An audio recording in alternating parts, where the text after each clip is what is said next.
Librairie présente Napoléon III et Victor Hugo. Le duel de Frédéric Mitterrand de l'Institut, lu par François Montagu.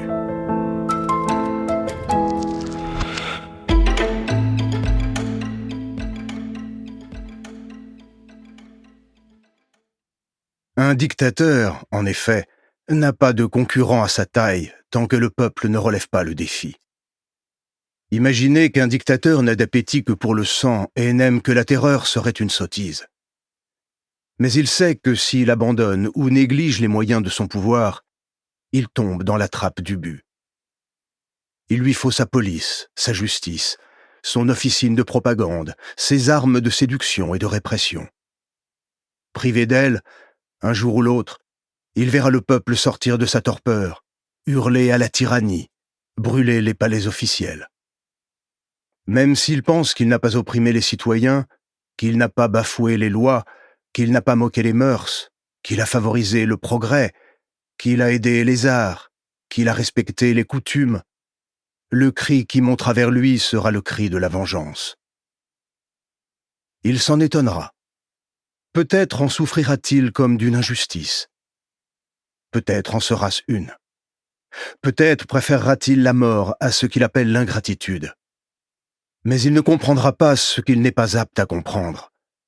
Que le pouvoir d'un seul, même consacré pour un temps par le consentement général, insulte le peuple des citoyens.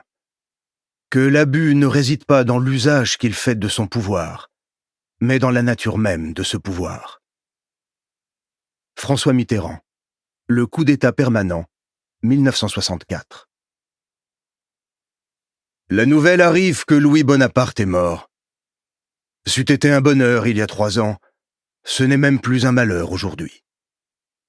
Victor Hugo, Chose vue, 10 janvier 1873.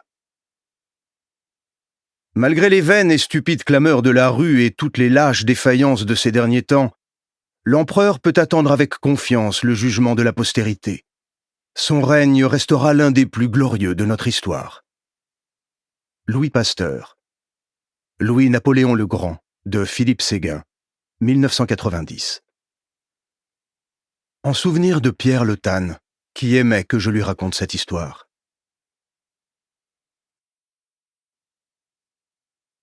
Prologue. Victor Hugo, le héros du romantisme, contre Napoléon III, le héros romanesque. Leur duel domine l'histoire du XIXe siècle, mais il se prolonge jusqu'à aujourd'hui, car c'est celui de la pensée et du pouvoir. Victor Hugo imprègne notre littérature par son génie. Napoléon III trouble notre histoire par une aventure politique extraordinaire. Victor Hugo est le prophète de notre République. Napoléon III est le voleur qui a tenté de la détrousser. La postérité a divinisé Victor Hugo. Elle a jeté Napoléon III aux enfers. Et pourtant, leur combat ne se résume pas à une lutte sans merci entre la liberté et l'oppression, la démocratie et la dictature. Il épouse les fractures d'un siècle hanté par un fantôme, celui de l'empereur Napoléon. Tourmenté par une mémoire, celle de la Révolution. Habité par une idée, celle de la République inéluctable. L'un et l'autre en eurent si bien conscience qu'ils auraient pu s'entendre. Ils y pensèrent de toute la force de leur intelligence et de leur fascination réciproque avant de devenir des ennemis irréconciliables. Victor Hugo n'était pas Malraux, et Napoléon III n'était pas de Gaulle. Ils ont à peu près le même âge. Victor naît en 1802 d'une mère royaliste qui n'aime pas les prêtres et d'un père républicain que le Premier Empire fera général et comte. Une enfance vagabonde et tiraillée entre des parents désaccordés qui se détestent. Louis-Napoléon naît en 1808 d'une mère, la reine Hortense, fille de l'impératrice Joséphine et adoptée par l'empereur, et d'un père, le roi Louis de Hollande, frère de l'empereur, qui rechigne à obéir à celui qui l'a couronné. Nous espérons que vous avez apprécié cet aperçu.